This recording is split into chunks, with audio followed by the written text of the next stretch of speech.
What's good, everybody? Welcome to another episode of The Big Ticket. I'm your host, Vic3. I'm joined by my great, wonderful co-host, Jerry Lee. Hey, my guy, how we doing? Doing all right, man. Things are looking good in Philadelphia Hey, man. sports. Yes, sir. Yes, it does. Last night was a great night. We'll get into it. But for everyone tuning in, let me just start off with the show. I know everyone was expecting to have Philly Mike come through. Unfortunately, family issues comes up. Nothing too serious. Just had to quick do some things. Mike couldn't make it to the show.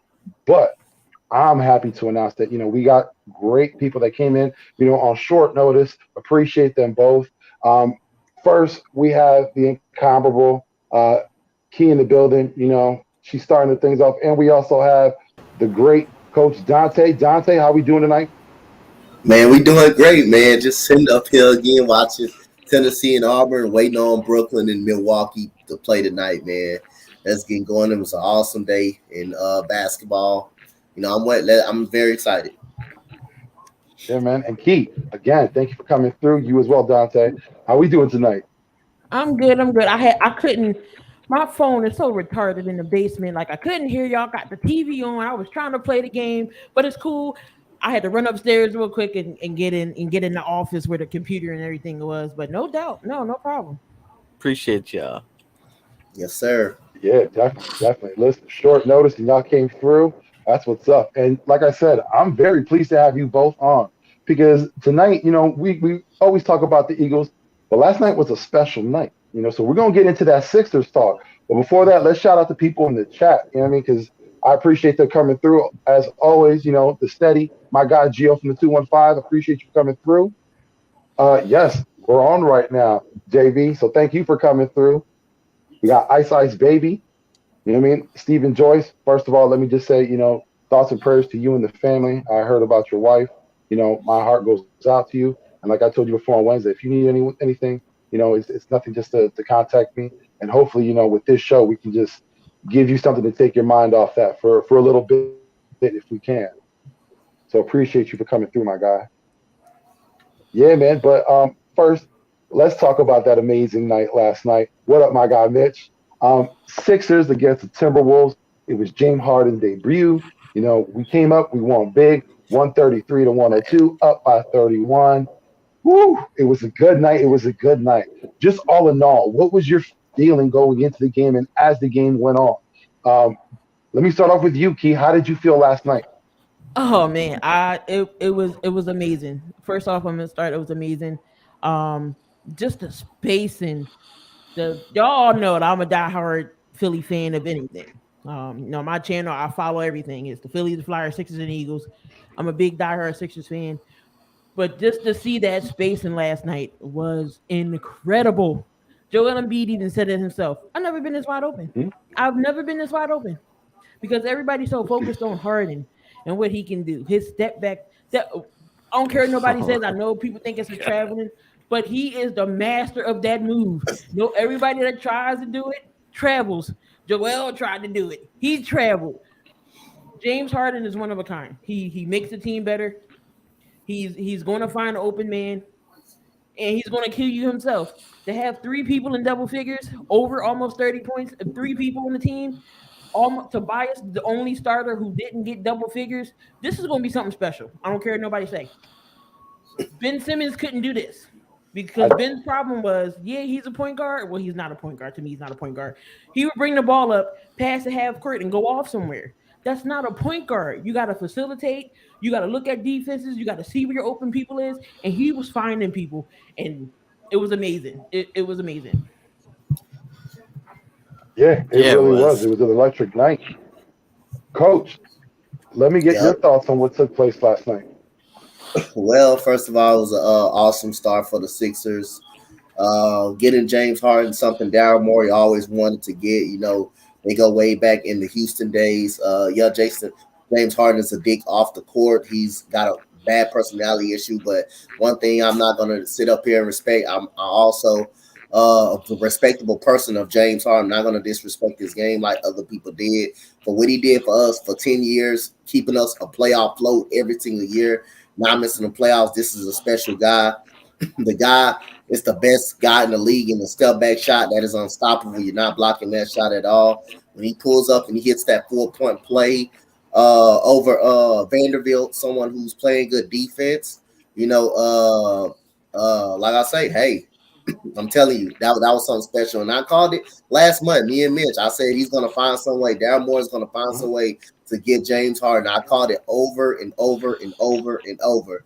James Harden was disgruntled throughout the whole time against Brooklyn. I said Daryl Moore is going to find a way to get his hands on James Harden. He gets traded. He waives a part of his contract just to stay for 1 year. Daryl Moore is going to find a way to re-sign him. He's going to do that. But it goes way back. Him and Daryl Moore goes way back. Daryl Moore, I mean, he's a top GM in the league. Regardless, he makes the risky moves. He's gonna find a way to make your team better down in a playoff run, because that's what type of GM Daryl Moore is. He wants to compete for championships, and that's by that move he's trying to go and get it now. And having James Harden, that's pretty much the start of it. You're not taking away from Tyrese Maxey because he had 20. He was over the 20-point range last night. So that's a good start. And it's not going to take away from him. The pick and roll, pick and pop is going to be lethal. You're not going to be able to double Joel Embiid so much because you do got James Harden. You're not going to be able to play a zone on the Sixers because you do got Tobias Harris who can go out at any moment. And it's just going to be harder to stop the Sixers right now. The Sixers have made a point last night that they here to stay. And as long as you keep James Harden happy and motivated, and like Daryl Moore did, hey, that's what you're gonna get. James Harden's still a top 10 player in the game, top 7 player in the game at that.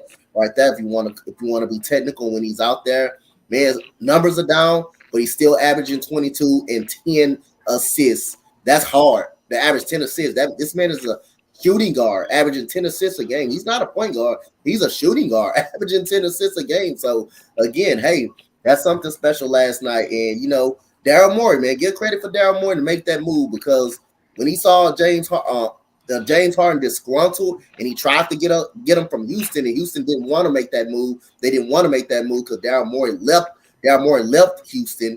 But, hey, he gets over there with Brooklyn. Kyrie Irving was the problem over there in Brooklyn because he couldn't play back-to-backs.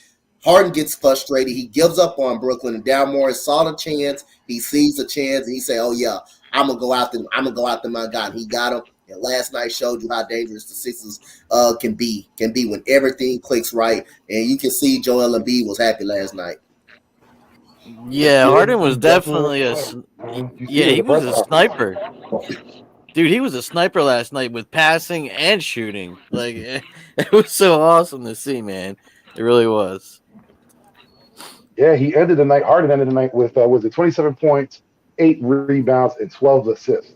That's a great debut. With a double-double, two rebounds away from a triple-double. Listen, for the most part, you can't ask for anything more. But let me get you guys' opinion on James Harden debut. Like, we're talking James himself. How did you think he performed? We know the stat line, but what did you see out of James? What did you see the difference from Brooklyn James to Philly James? He was having fun. He was having fun. Let me tell. So I went to the game when we got our asses kicked at Boston, right? And he's the one that rung the bell. When I say that crowd went crazy, and just the fact that even though he didn't play through the All-Star, he traveled with the team. He was rallying the team. He was rallying the team from the bench, like he was coaching them from the bench. And when he actually got on the floor to play, you could just tell this whole energy. He was having fun. He got two, not one but 2 4-point plays off that step back 3, and they fouled him. You can just tell his whole energy, and just by him having fun and going out there, you can see the team clicked.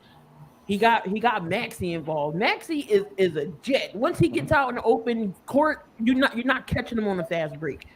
He's going to make Matisse Thybulle he's going to make Matisse Thybulle better offensively because he can lead the fast breaks. We all know Matisse is good on the defensive end. If Matisse can give me 10 points a game every night, I'm good with that. I am good with that. I just need Tobias to step it up some on the offensively. Hopefully James Harden will help him that. Harden is going to make them an overall better team, in my opinion. Now the bench got to step up. When let's just say Harden or Embiid has an off day, we got to find some offense from somewhere else. But my thoughts of James last night, he was out there having fun, and I absolutely loved it. He you can tell he's on a team where he can compete. Yeah, I Yeah, agree. Like we need to use Isaiah Joe more instead of Korkmaz. Korkmaz irks my that was the nerves. first person Yeah, that came to Oh, mind.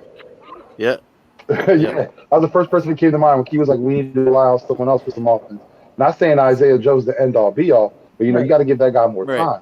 time. Yeah. Coach, what did you think of James Harden's performance last night in his I debut? mean, I thought it was you can have nothing better but than greatness, man. Last night for what you saw. Now the bench, you're gonna have questions about the bench, but I don't think it will be questions. I still think Korkmaz needs to play. He's a shooter. He cannot keep a shooter off the floor. I think you do need to work Isaiah Joe in there as well. You need to find some time, but you got to have a shooter on the court.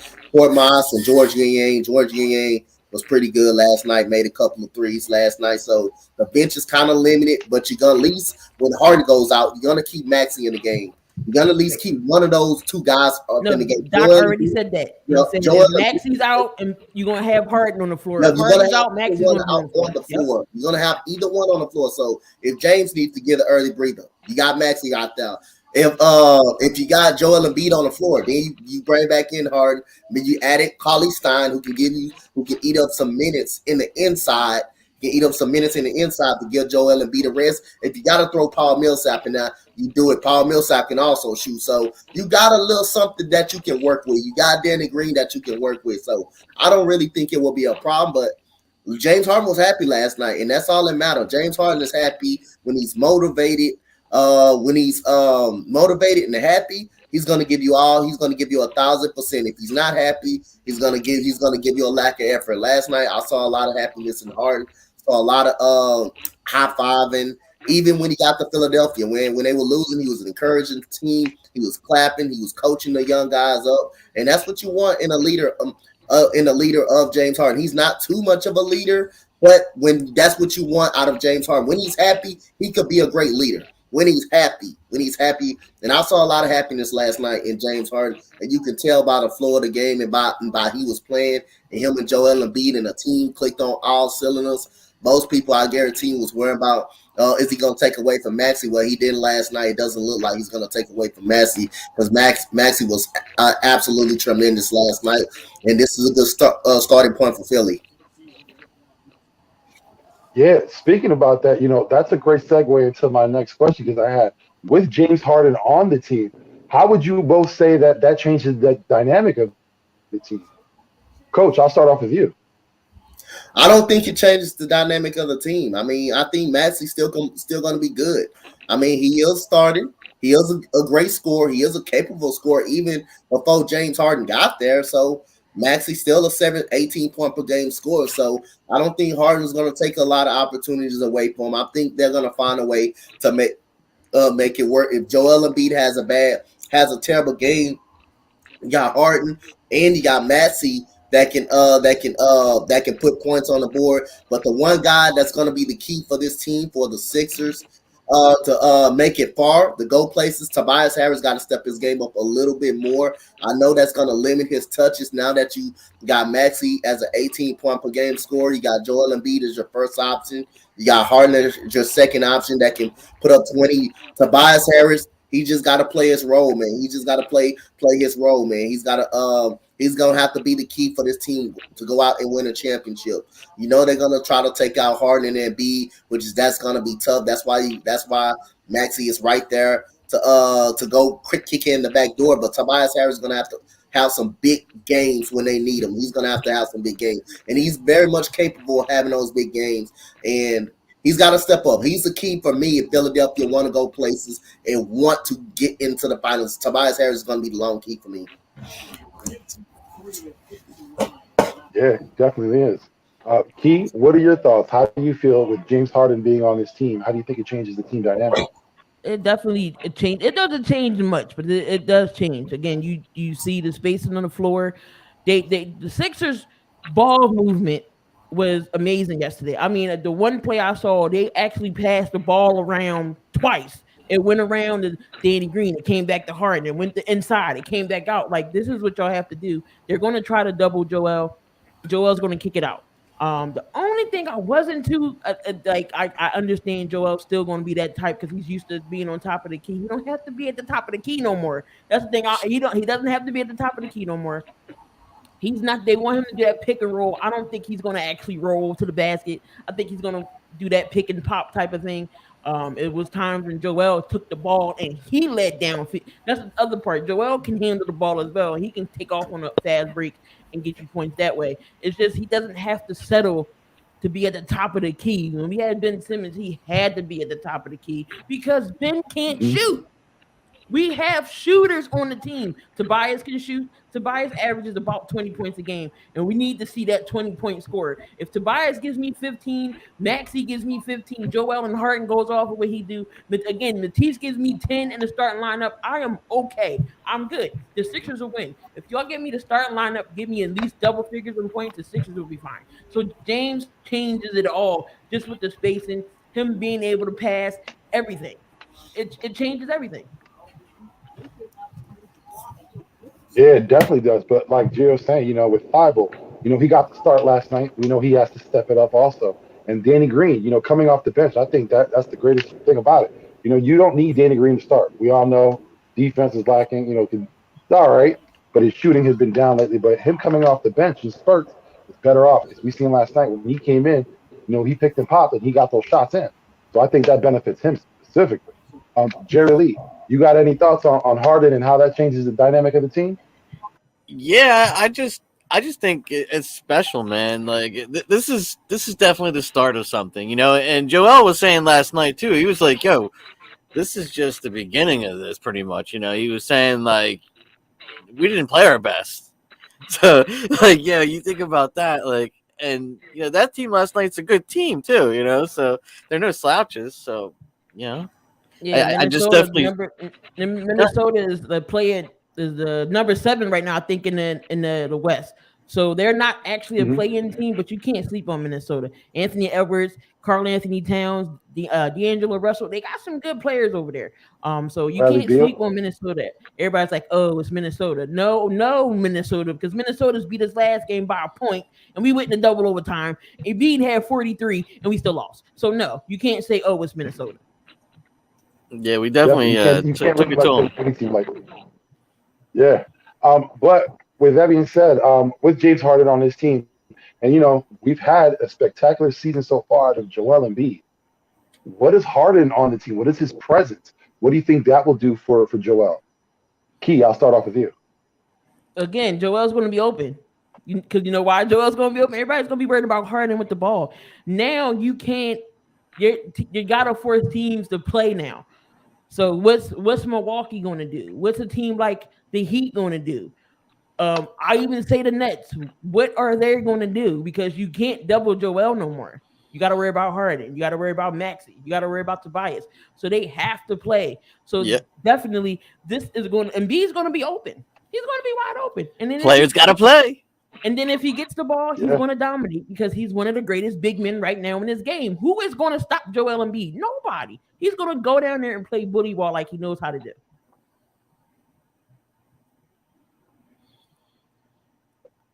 Yeah, unfortunately, for this question in the chat real fast, unfortunately, Mike couldn't make it. He had some family issues. Again, nothing serious. Everything is great. He just wasn't able to make it. And luckily enough, me and JerryLee were fortunate enough to get Coach Dante, and we got Key in here, get the Sixers talk, get Eagles talk going on.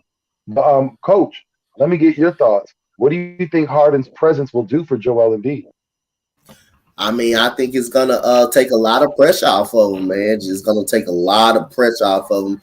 That way, Joel Embiid, you can see at times without that secondary score, or even with Maxey, you can see people when he gets the ball in the post, you can see people immediately go double team him. Now it's going to be more hesitant now that you got James Harden on that outside. Now that you got the floor space and pretty much you got the paint wide open.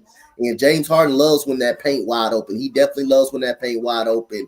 You're going to get some pick and roll, a lot of pick and roll between him and James Harden. You're going to either go two ways with that. You either give up a layup, you give up an alley-oop, or you give up a pick and pop 3-point shot to Joel Embiid. So you can either go three ways with that. That's kind of like a connect four type of way. You gotta choose either way, or if you drop a guy down in the paint, you got someone in the corner wide open. So that's kind of like a connect four type of way. What do I give up? I give up a layup, or do I give up an open three? You don't want to give up an open three. I'm pretty much sure you can consider giving up an open three, because a layup is the highest percentage jump shot that you can get, and you don't want Harden taking a layup and drawing a contact. So, but the best thing they're going to do is leave up the open three. You don't want to leave anybody open, especially if it's Danny Green or Court Moss or anybody. You don't want to. I don't think you want to do that too much.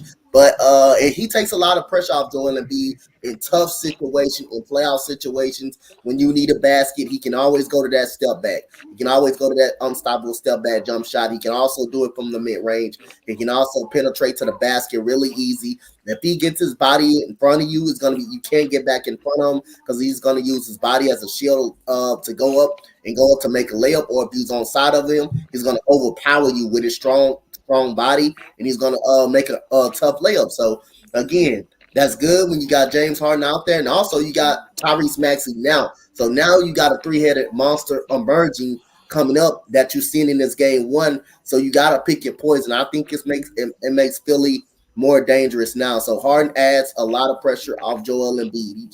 He just adds a lot of pressure off of him. You won't be able to double team him as too much now that you got Harden on the floor.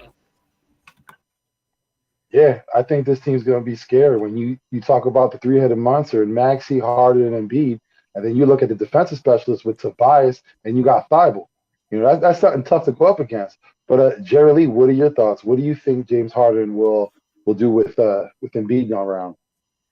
Well, going off what they were saying, the floor spacing, everything that this man brings is definitely going to make this team more special. And like they were saying, you got to pick your poison now. It's just going to be really cool to watch. I can't wait for more. You know what I mean? Like, this is just the tail of the tape. You know what I'm saying? Yeah. And as we talked about that three-headed monster, let's focus on one of them. What are your guys' thoughts on Tyrese Maxey?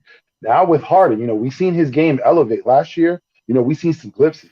This year, we've seen that, before the Harden trade, it looks like it was Embiid and Maxey carrying this team.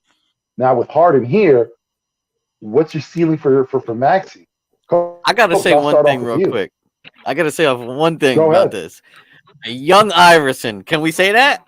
Can we say young Iverson? He definitely got. He has that tenacity. One thing about Maxey, he definitely got the Philly grit. He ain't scared of nothing. He's gonna go up against the big. He's gonna go up against the bigs in the paint. He's gonna go to the. He ain't scared to shoot. He's worked on his game off season, and it definitely showed. He got to the Rising Star Challenge this year, and the All Star. He's definitely going to be an All Star years to come. He's only 21. 21. He is definitely going to get better as over time, and I can't wait to see it. But Maxey is a stud. We got him 21st pick last year before in the draft. That is just crazy. Like Maxey's a stud, and he's gonna be loved like AI here because he shows that Philly great. Yeah, I don't know. I'm not gonna disrespect Allen Iverson. Allen Iverson is on a different level. He's just on a different level. So I can't give you young Iverson, but Tyrese Maxey, I see greatness in the guy though. I see greatness in him. I've been seeing him at Kentucky. When Kentucky, he played some big games at Kentucky. He always showed up in the big games at Kentucky. When you needed Tyrese Maxey at Kentucky, he stepped up and he led that team to a deep run in an NCAA tournament. Now you got a guy that coming up in the NBA, not afraid of big games, not afraid in the moment, can shoot.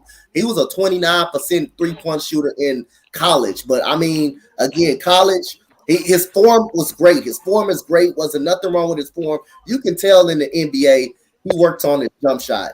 Something that Ben Simmons does not do. He doesn't work. Tyrese Maxey worked on that jump shot. Go from 29% to make over 30% of your threes, 38% of your threes right there. That's pretty good for Tyrese Maxey. So he's a scoring machine. This guy is going to be a scoring machine. Already in his second year, averaging 18 points per game, under 18 points per game. That's something special. Then getting his playoff minutes last year against the Atlanta Hawks, stepped up in that game 6, getting his feet wet early. That can tell something is special in Tyrese Maxey. That can tell something is special in Tyrese Maxey. Getting those playoff minutes in Atlanta, that's pretty much where it started right there. And seeing Ben Simmons on the bench and watching Tyrese Maxey in that game 6, bring them guys right back, right there. And what's that game 7? And then we all know what happened in that game 7. Before, after that, then coming into the season, you get a start, you're lighting it up, you're hitting threes, you're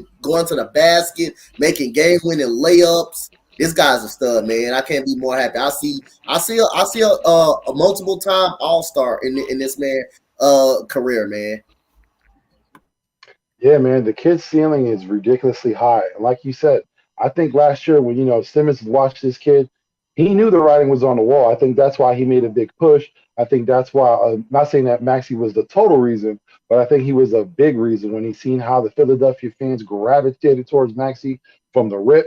When he put that heart out there, something that Ben didn't do. When you see Maxey shoot jump shots out the rip in his first game, Philadelphia was already like, this guy's already doing more than what we have. This is the process that we're supposed to trust. When we stepped away from that process, aside of Embiid, that's the only thing that's worked out. But when we stepped away from that and we see what Maxey can do, it literally made Ben expendable. And he knew that going into the offseason, that conversation between him and Doc Rivers, when he asked him, do you think you can win without me?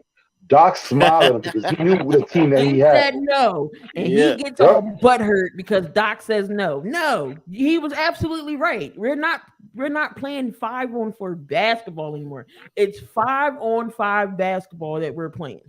So get out of here, Ben. It's the Nets' problem now, and they're gonna realize they're gonna be like, "Oh snap, Philly was right." He'll be gone in about a year or two. Oh, they're gonna realize real soon. Yeah, because with the Nets, he ain't played yet, KD, right? Yep, Kyrie hasn't played yet.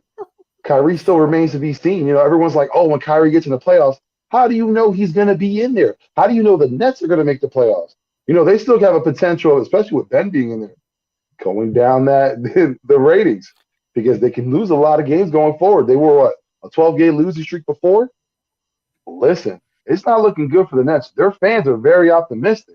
I'm not trying to crush your dreams. It's good to have a little faith, but the reality is optimistic. The reality is, man, Mr. Daryl Morey, he fleeced your team. You might not want to admit it, but he fleeced you. But let's get back to the team at hand. Let me get your thoughts on Matisse Thybulle. And him being a permanent starter going forward. Court Moss is coming off the bench. We made moves. Seth isn't here, so now we gotta rely on Thybulle. What do you think about that? You think that was a good move? I'll start off with you, Coach. I mean, I think it's a good move. I mean, for his defensive presence, I know people would rather have a shooter in there, but for his defensive presence, man, he's gonna be great.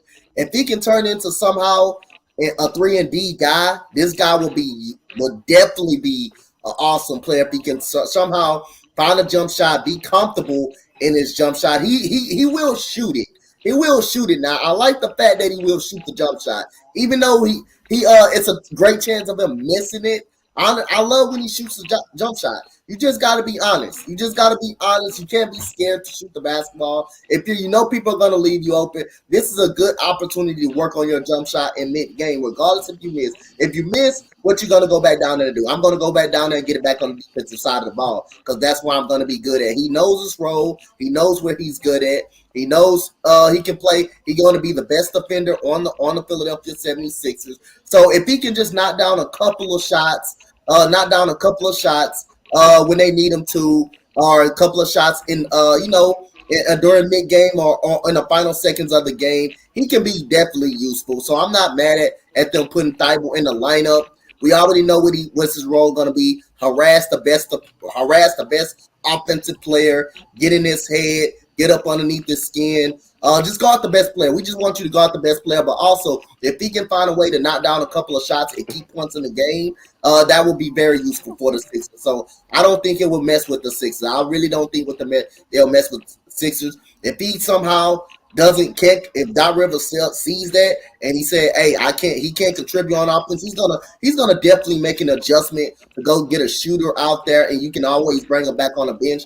But right now, I don't see him hurting. I don't see him hurting the Sixers because that's what he out there to do: play great defense, and if he can just knock down a couple of shots like last night, he can be fine. I think he can be fine.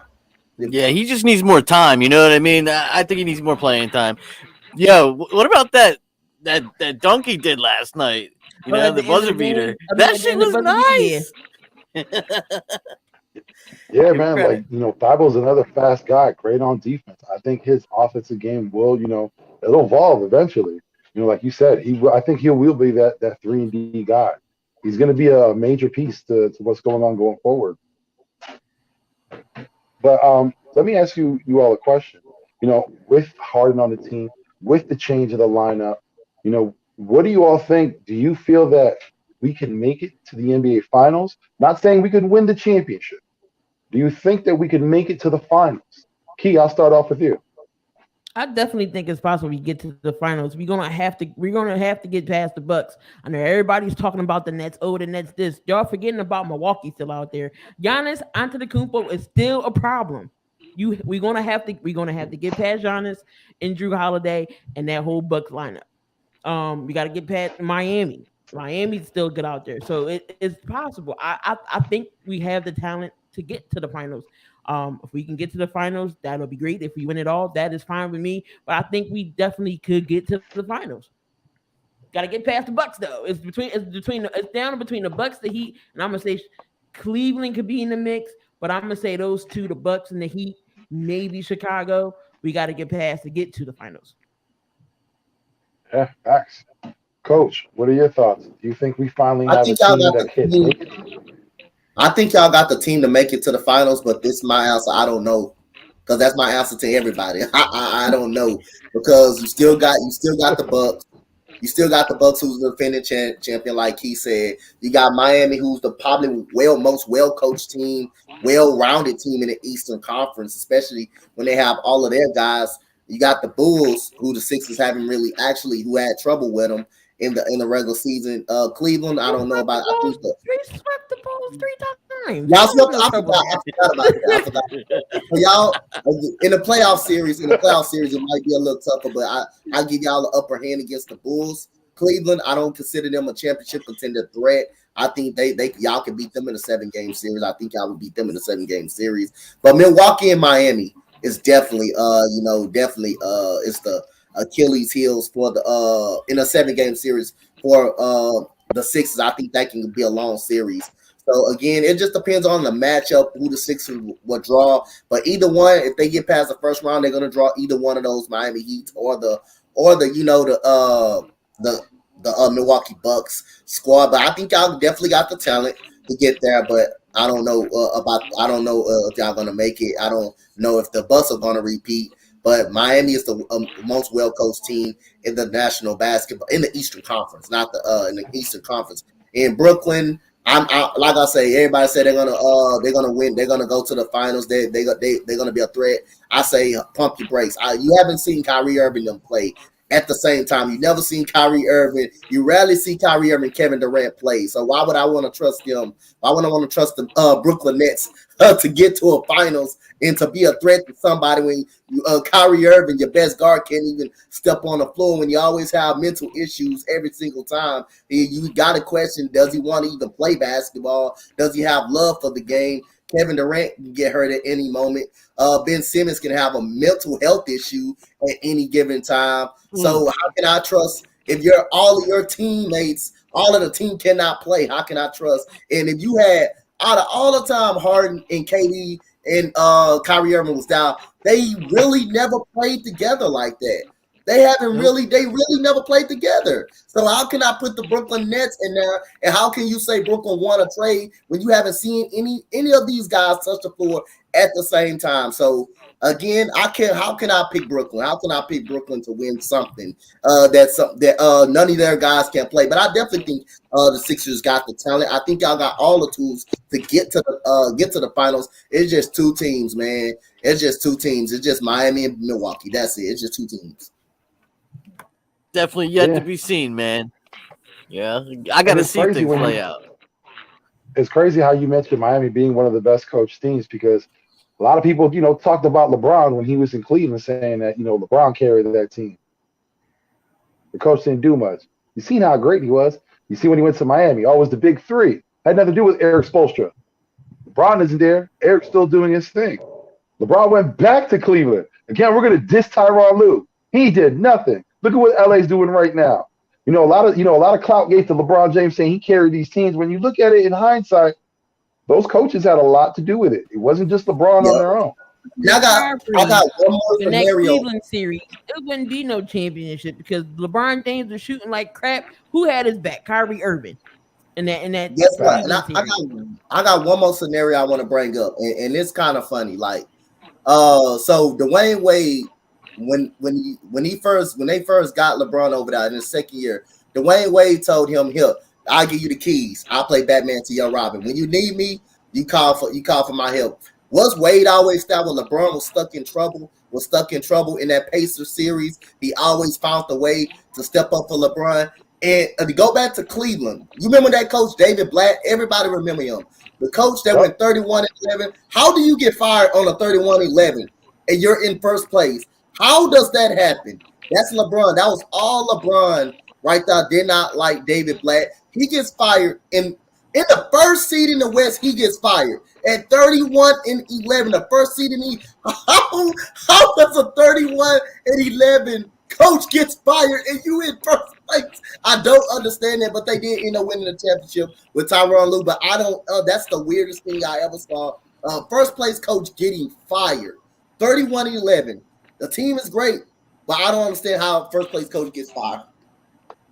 I think Braun knew that, no matter what, especially that year, that they were going to go to the championship. And he didn't want to give Black any kind of validation because if he would have won that chip and LeBron would have went after Black, it would have been a good fight. But while LeBron had the upper hand, he got Black out the way. Because you seen Tyronn Lue just came in and it was like there was no difference. They continued on being first in the East. Mm-hmm. Yeah, man. LeBron James, going on in LA. When it's all said and done, you're going to have to look at his career and really take a look at it. Was it really him all the time? Like, I'm not trying to say he's not a great player, but when you talk about the greatest, he had a lot of help getting there. He had a hell of a lot of help getting there. But back to the Sixers. And as we're talking about the Sixers, and we mentioned the LA Clippers, Doc Rivers had his issues. In Boston, championship coach, he had the big three. He moved it over to LA. He tried to, recreate that with Blake Griffin, Chris Paul, and the big man, DeAndre Jordan. Things didn't work out, and, he moved around. But now with this team on the Sixers, he's been around for long enough. Do you feel the pressure is on for Doc to win now? Or, what is it that you're expecting from him going forward? I'll start off with you, Coach. Hell yeah, it's a lot of pressure. Obviously, a lot of pressure when you got James Harden and Joel Embiid on the team, and Daryl Morey brings James Harden to the team. Hell yeah, you gotta win. You gotta win now. You was built to win now in a couple of more years. Now, say if you fail this season, I still think it will be a disappointing season because again, you got James Harden. James Harden wants to win, and he fails again. But you still got a couple of more years up in that. So I wouldn't go fully overboard, but it will be a damn disappointing season. Let's not make it seem like it's not going to be a disappointing season. But hell yeah, Doc Rivers, like I said, he's a very good coach, but he's an overrated head coach because, again, you cannot ignore the 3-1 leads that he has blown. You cannot ignore that. We're not going to ignore the 20-point leads that he blew in the playoffs against Atlanta. We're not going to all ignore that. But he is a very good coach. He's better than Brett Brown. You see, Key right here. That's for sure. It's painful even bring that up, but he's better than Brett Brown. He's a huge upgrade. He's a great coach. But I also got him as one of the most overrated coaches because he did blow a 3-1 lead against my Houston Rockets against the Clippers. He did blow one against the Detroit Pistons against Orlando when he had McGrady.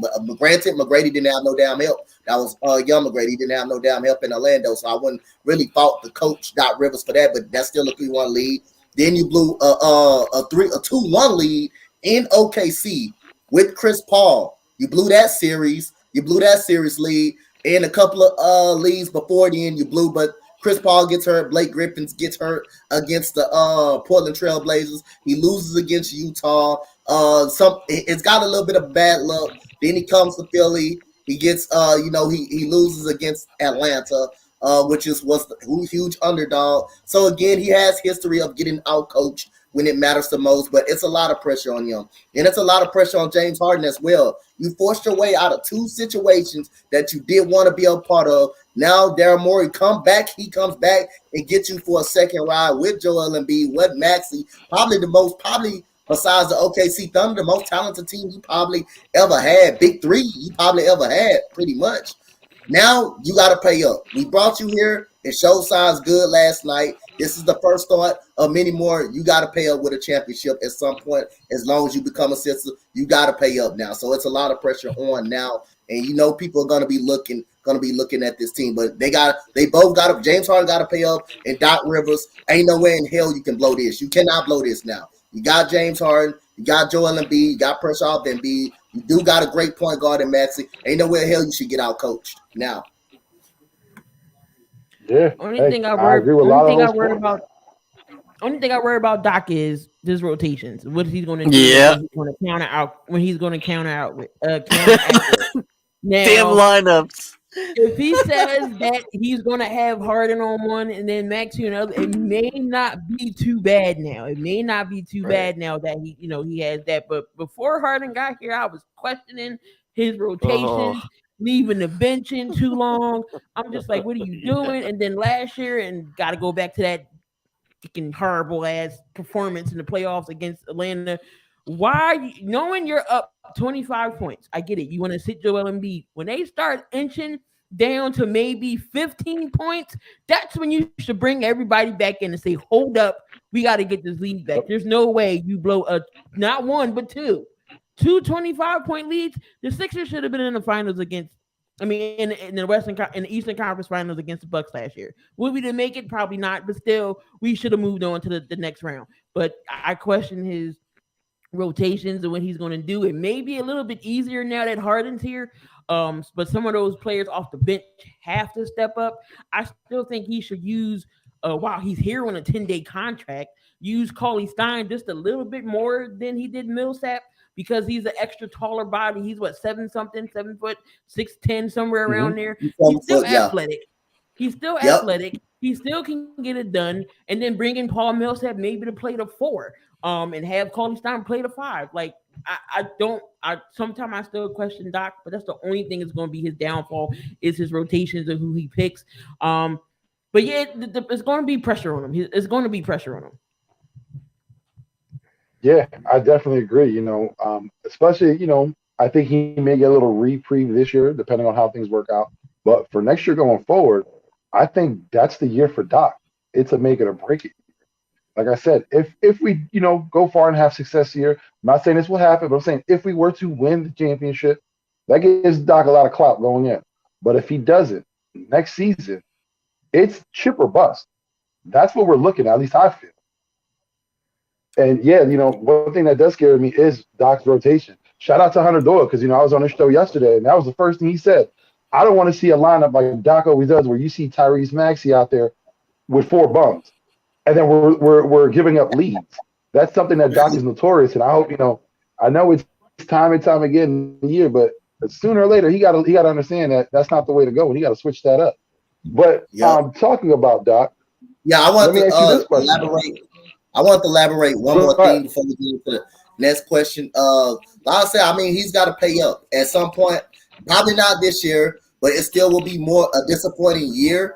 But next year, if he doesn't make this work next year, I would consider him on a hot seat, to be honest. If he doesn't pay up next year, I would consider him on a hot seat. I don't know about firing him, but he should be considered on a hot seat after next year. If he doesn't deliver a championship, doesn't be in Philadelphia, because there ain't no way in hell. I know you got Milwaukee. You're talented enough to beat Milwaukee. You're talented enough to beat Miami and that good defense. You're way talented enough to beat Brooklyn, even when Brooklyn have their healthy bodies. You're way talented enough to damn sure beat Cleveland. You're talented enough to beat Chicago, which you did beat 3 times this year. You're talented enough to beat any team in the Eastern Conference. So this year, if you don't get it done, it will be disappointing still a little bit, but not as much because you got people coming back next year. But next year is definitely going to be the season.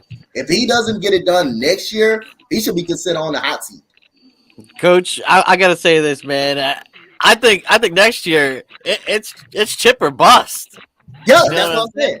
If he It's doesn't chip do or it, bust next year, if man. he doesn't do it, You gotta go. He's got to consider being on the hot seat. Chip or bust next year. But you want to try to get it this year to take a lot of load off him. But if you don't, you still will be disappointed. But next year is going to be this next year, full season, everybody coming back. Oh, yeah, you got to pay up next year. Rent is due. Definitely. Yeah, hey, listen. This city That's is one thing we so, understand the feeling, right? this city is so due for a championship when it comes to the Sixers. It's been a while. The last time they had a championship, I wasn't thought of yet. I wasn't here yet. The last one we had. So It's the glare in your daddy's eye. It's a good about what 50 some odd years now, or maybe it's going on a long time since we had a championship for basketball here in Philly. So it's about time for the Sixers to get one. But again, if he can't do it this year, next year definitely. If he can't do it, it's time to regroup and get somebody else in here. Obviously, it's not the talent. Then what is it? You go back to the coach. You go back to the coach. Period. If it ain't the talent, if it ain't the players, you go back to the coach. You just go back to the coach. Definitely. You don't want to waste these players either. Year after year, you don't want to waste that talent. So I think just like me and JerryLee were saying, if we don't win that championship next year, at the end of the season, Doc Rivers is fired. We need a coach that can come in and utilize, the talent that we have while we have it. We can't play that waiting game anymore. The time is now, basically. That's where we're at with this. But going forward, let me ask you a question because we didn't really get to talk. We talked about Thibault. We mentioned Maxey. We got into, the MVP, MB, and we talked about the guy, James Harden. But one guy we left out, and that was Tobias Harris. So let me ask, with Harden in the lineup, do you think that takes a lot of pressure off Tobias? And do you see like his production increasing? I'll start off with you, Coach. Of course, when you got Harden, you got Embiid, and you got Maxey doing all the doing the goodest work, putting the points on the board.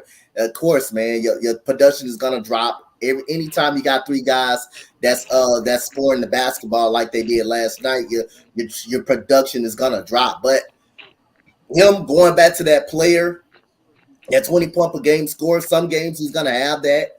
Any given night he's gonna have that. Some nights he's not gonna have it. So I can definitely see him his stats decreasing a little bit because you do got Harden, who does need the ball in his hand to be productive. You got Joel Embiid in the post. But what if Harden and Joel Embiid off that night, or Maxey? What if they off that night?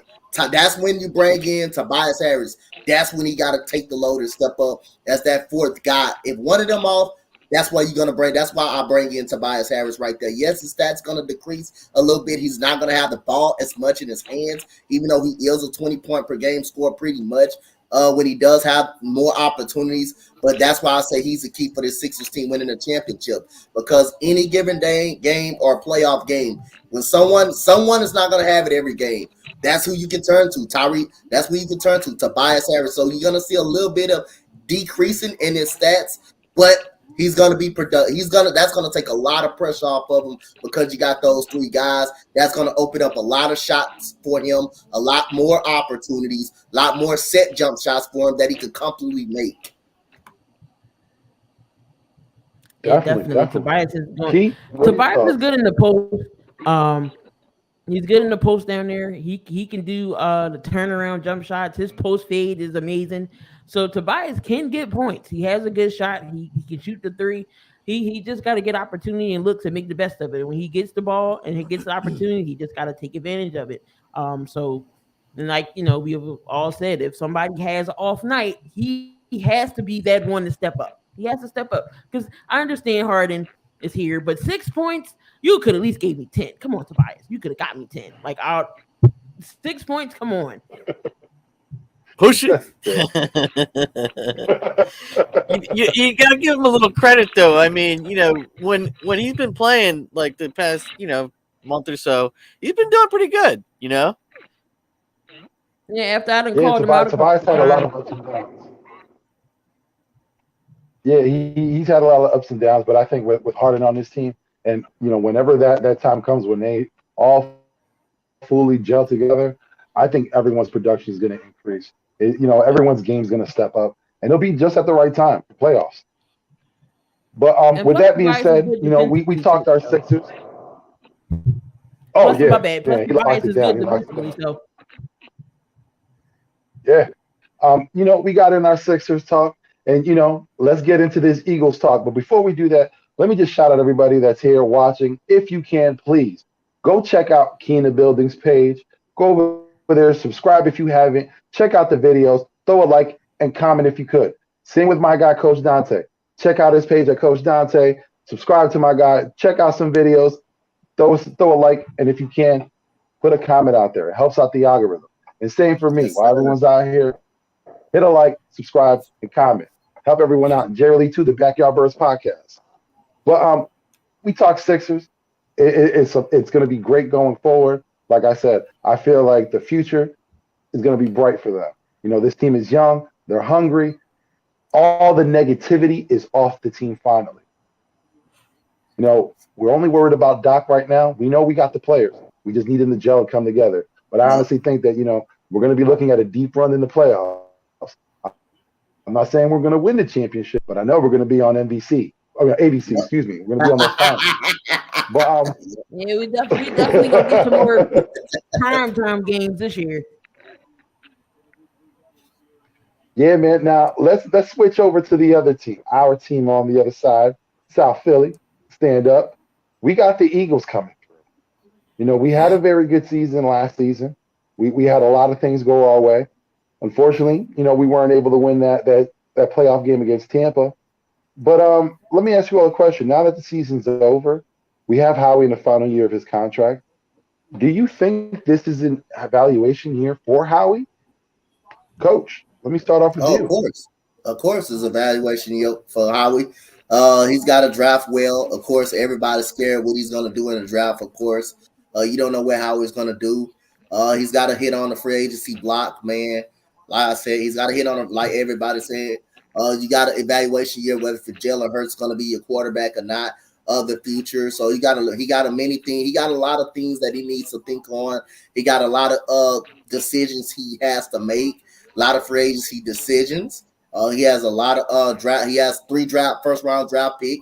Whether the 19th pick, if he trades it back or if he keeps it, he's got a lot of decision making to make. So this is an evaluation year for Howie Roseman, and he's got to deliver, man. If he can't deliver this year, and we somehow have a down year coming up this year, then he's got to go. He's got to be fired. That's simple as that. We got to find us a new GM, and he's gonna have to give me a deposit and give me my goddamn money back. Howie's gonna do everything Definitely. in his power to save his job and get an extension. And this draft right here is gonna be his breaking point. What is he gonna do with these 3 picks? Now, again, you need somebody to help out Devontae Smith. He can't do it by himself. Dallas Goddard can't be out there catching him by himself. We all know Rager ain't the guy. So he's going to need that another wide receiver out there to help him. Either we go through the draft or we go to free agency. Free agency got studs and wide receivers that Howie need to call up.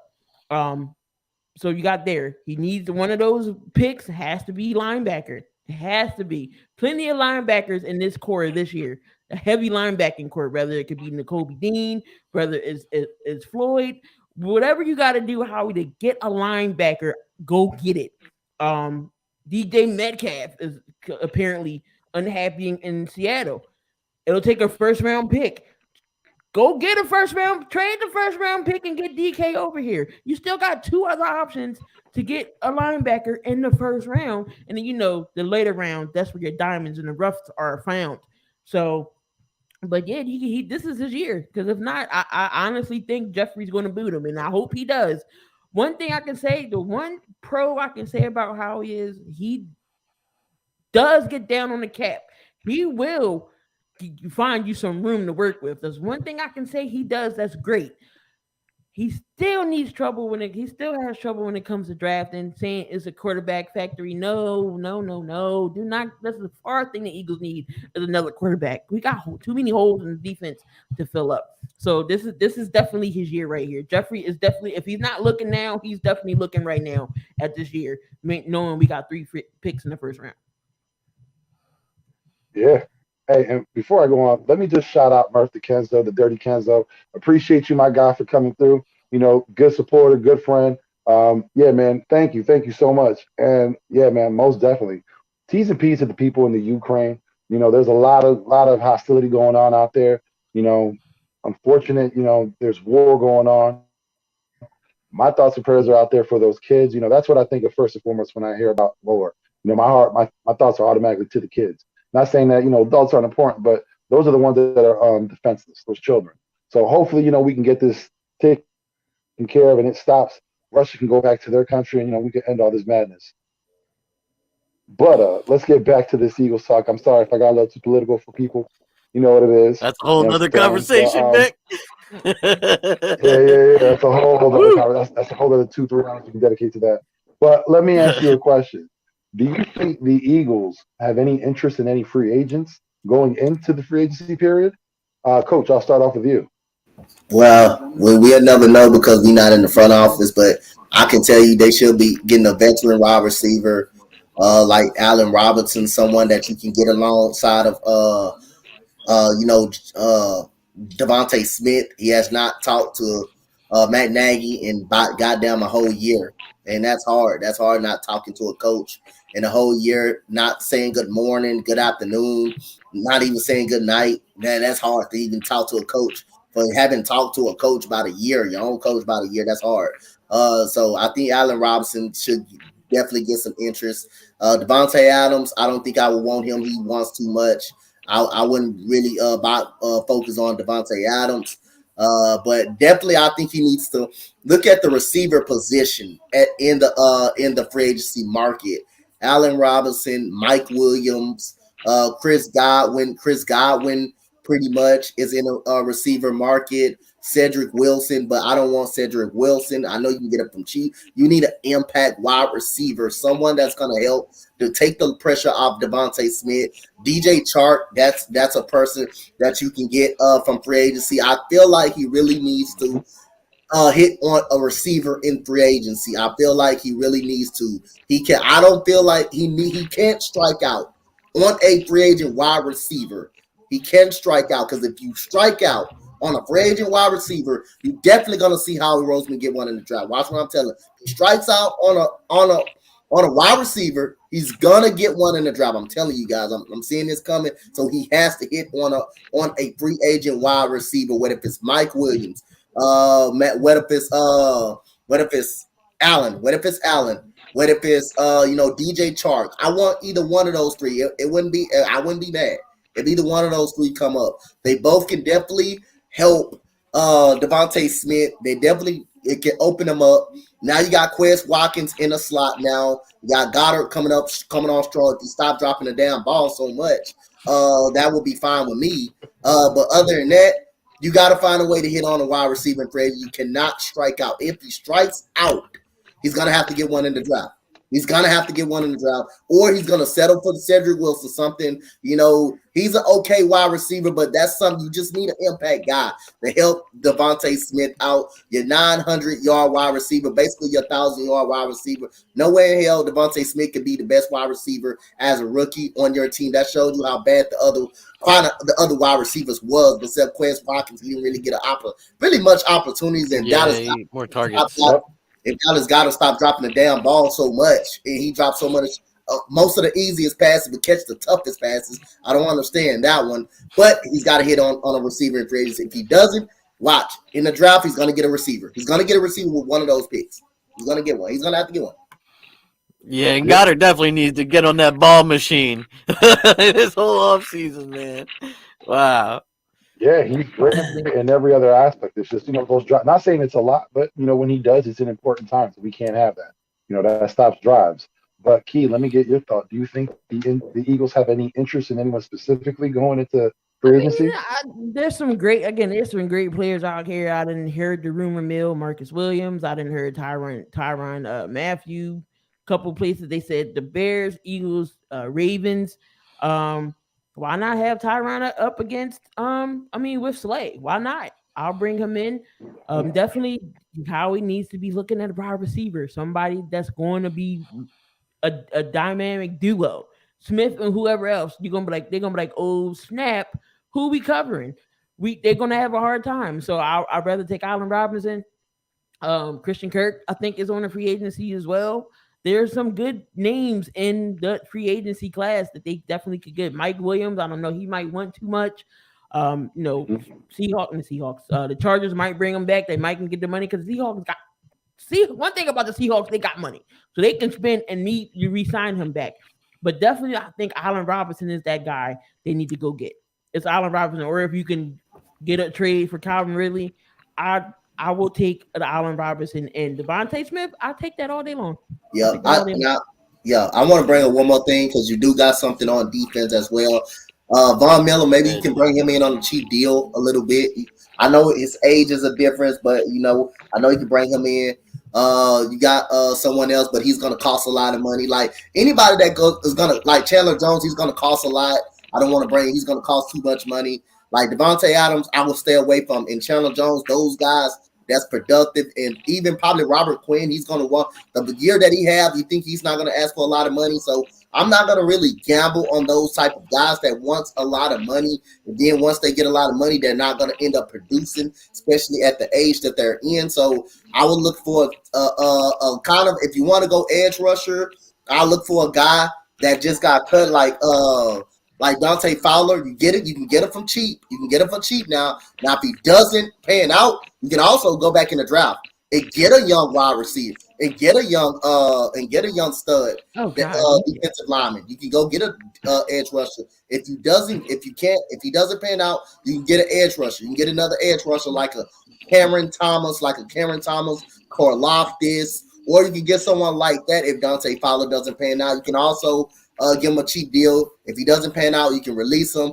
Then George Karlaftis, you can put him right in. So just a bridge person like that. But I definitely don't want to pay too much money to no Devontae Adams or no Chandler Jones or anything. Like he said, you can go for Tyrann Mathieu. I think he will be very cheap. I don't think you could give him. I don't think he would want too much money as well to help be the leader of that secondary and to help out those young guys in the secondary. I don't think he will really cost too much on a proven deal. A guy that can lock down tight ends, take out the best tight end. So again, you got a lot of options if you're Howie Roseman, but definitely the receiver mark is my number one option that I would definitely look for. If he doesn't get one, he's gonna have to get one in the draft. He's gonna bounce back.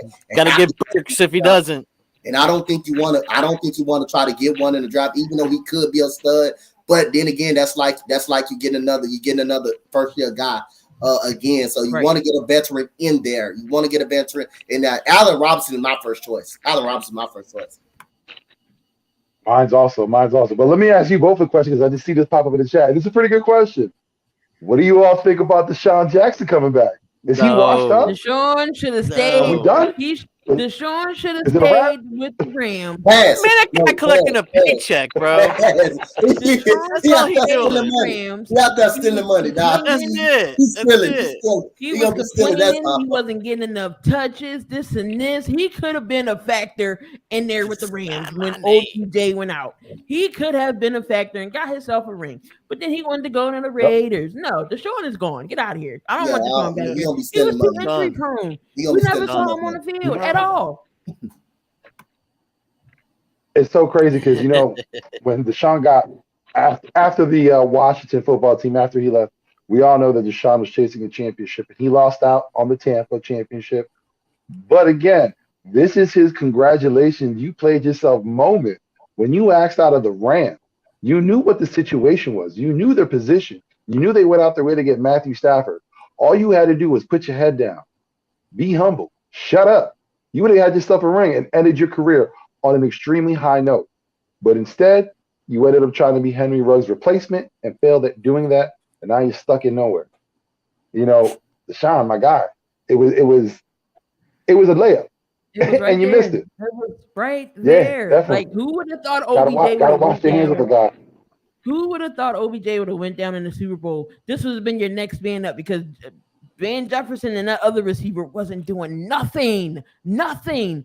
Stafford could have Talk aired it about it. out for you. Boom. Yeah, talk about it.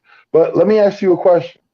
If you were the GM and you had that, were able to, who would you sign in free agency? I'll give you one on offense, one on defense. I'll start off with you, Key. I gotta make this my last one because I think Aren't gotta we be all somewhere. Eagles GMs? Like all us fans are GMs. Right, we pretty much is. We know we all GMs. We just don't get paid for it. Yeah. We all know we're better than the current one in place.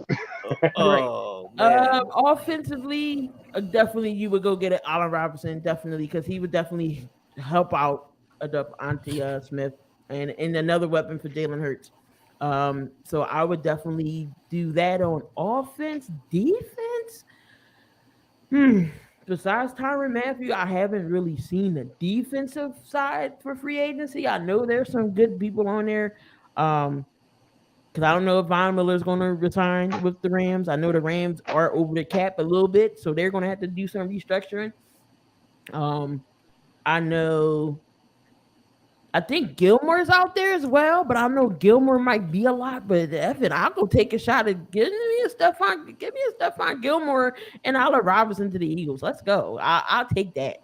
Ooh, that's a good pick. Those are good picks. Coach Dante, if you were given the choice, who would you sign for the Eagles? One offense, one defense. I mean, a kid. Give me Allen Robinson. Allen Robinson. One of my favorite receivers in the game, man. Quiet receiver. Don't hear too much from him. Productive, man. So Allen Robinson at the receiving position to help out Devontae Smith. That way, it will take a lot of pressure off of him. You won't have to probably end up reaching on a receiver in the first round if you get him. But again, if you strike out getting a receiver, you're gonna have to get one in the draft. It's just simple as that. And then Dante Fowler Jr. Again, someone that you can get on a cheap deal that shows signs that he can be productive in a good scheme. But he just got cut. I know he just got cut. But again, that way you won't have to spend too much money. You won't have to spend too much money on Chandler Jones. He's gonna want a lot. And then you got Robert Quinn. He's gonna want a lot as well. He's gonna want a lot of money as well. So are you willing to spend a lot of money on those guys, knowing they productivity these last couple of years? Again, so not Robert Quinn, but Allen Robinson and Dante Fowler Jr. Now, if Dante Fowler Jr. doesn't work out, you can also draft the defensive edge in the draft, because this draft is loaded with defensive players. You can always get a defensive tackle, get a defensive edge. Yeah. Also, great picks, man. I like that. That edge needs to get short up. JerryLee, if you were given the keys to the castle, who are you signing this offseason? One offense, one defense. Man. I mean, these guys already picked all the good people. It's a big free agency class when you look at it, man, especially on the defensive side of the ball. Yeah. Maybe if OBJ was free, I might go after him. He is free. I would go after OBJ. He's a free agent. And I definitely have to go after an edge. Those are the two I'd really go after. But I'm not. I'm not sure, man. I'm not sure. Because I like Chandler Jones. You know what I mean? I might go after him, even though it costs money. Or Khalil Mack. Is Khalil Mack on free agency? I'm not sure. There's a lot of people. Hassan Reddick will fit with the Eagles. Yeah, that's another good one. I took my son to his camp way back when he was about 9.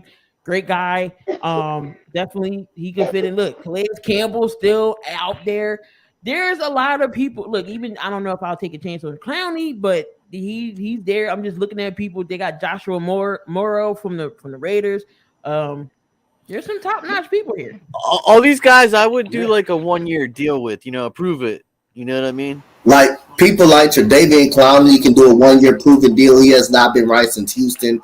Like Hassan Reddick, he had a great year last year, so he's gonna be out for the bag. You're gonna have to pay him his rent. Like 2 years. You're gonna have to pay him that rent money. You're gonna have to pay him that rent money. The season that he had last year, and like all of those guys, like Tre'Davious Clowney, Dante Fowler Jr., you can just bring them in for a cheap deal, probably a 1 year or 2 year deal. Not too much. But if they don't show no signs of producing, that's why you got the draft right there to put somebody hot on their tail right there. If they don't pan out, maybe one of them guys got to pan out again. But this is a big offseason man, for Howie Roseman. This is a big offseason. He cannot really strike out at all on this offseason. He cannot strike out. He got to take advantage. It starts on Tuesday at the combine. It starts at scouting, man. So again, you got to hit on these drafts. Ain't nowhere in the hell you cannot hit on these three picks. Ain't nowhere in hell you can't do that. If you don't get this right, you need to be fired. You need to be fired after the draft is over. If you fuck up on 3 picks, you need to be fired after the draft is over. Oh man, look, I couldn't even imagine that, dude. Yeah. I'm gonna say one more thing before I gotta roll out of here. I live 10 minutes from Lincoln Financial, right down 95. I will hunt out and stake out Lincoln Financial and call out Jeffrey Lurie. But like, do you see? What are you doing? I'll ride with you. What are you doing? Now he heard our cries about Chip Kelly, so maybe he's listening about Howie Roseman if he don't get this done. You know, I'm thinking. I'll say this, man. Go ahead.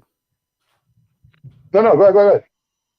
Do you think he goes after a cornerback this draft? If I swear for goodness, because we were on his ass about the last one. If he picks a quarterback somewhere in this draft, I'm going down there. I'm going to Lincoln Financial. Corner. He's talking about a corner. 6th, 7th round. A corner. Like a corner. My bad. Yeah. I thought you said quarter. Yeah. I got all excited. I don't care. He can get a cornerback. Listen, he was one sentence away of making it to NovaCare Complex. She already had it on Matt. Like, the GPS was already set. GPS is set already. She got it to Howie's office, not to the complex itself. Right to Howie's office. Right. I'm going right to it. I'm like, excuse me, I need to go security. Find me. I got a package to deliver to him. Something. But I'll take the corners. Anything but quarterback.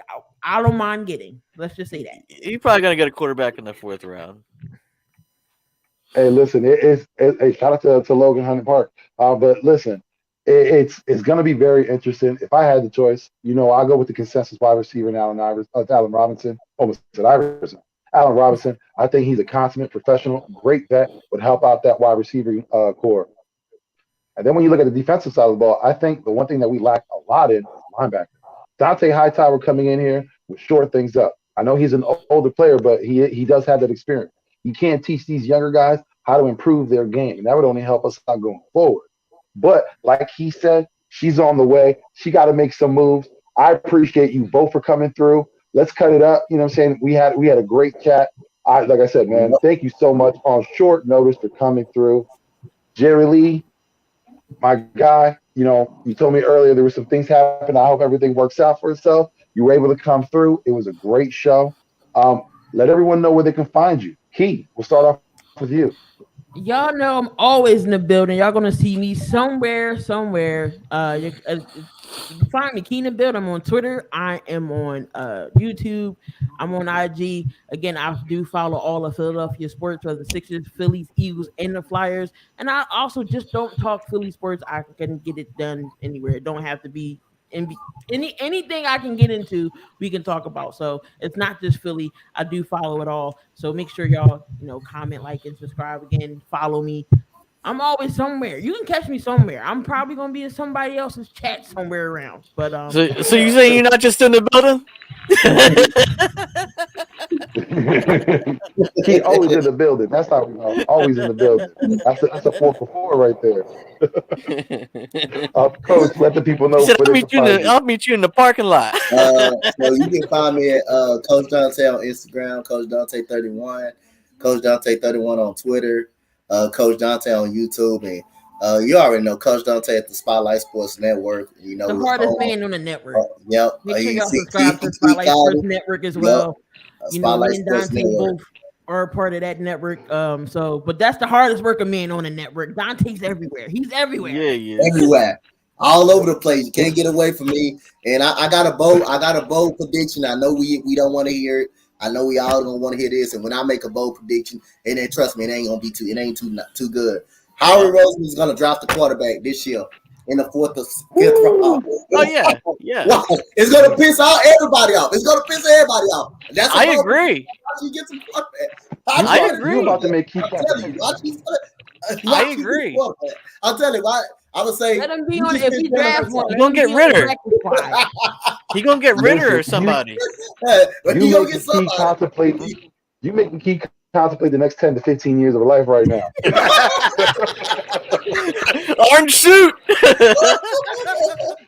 On site. Oh my God. JerryLee, my God, let the good people know where they can find you. Backyard Bird podcast or this one right here, the big ticket. Hey man, like I always say, for everyone that came through, yeah man, great show. For everyone that came through, everyone in the chat, I appreciate you all so much. Thank you for coming through. If you're new to the show, thank you. If you can, hit that like, subscribe, and leave a comment. Not just for me, for everyone else on the panel also. Hey, BJ Warnock, I appreciate you for coming through. You said this was the first time. I hope you come back for more, man. Everybody in the chat, like I said, thank you so much. Everybody out there that hasn't watched and will watch in the future, thank you for coming through. This has been another great episode of The Big Ticket with JerryLee, Coach Dante. Again, like I said, thank you for coming through. Key, thank you so much. And everybody have a good night. You know, T's and P's for the Ukraine. And we're out. Avida.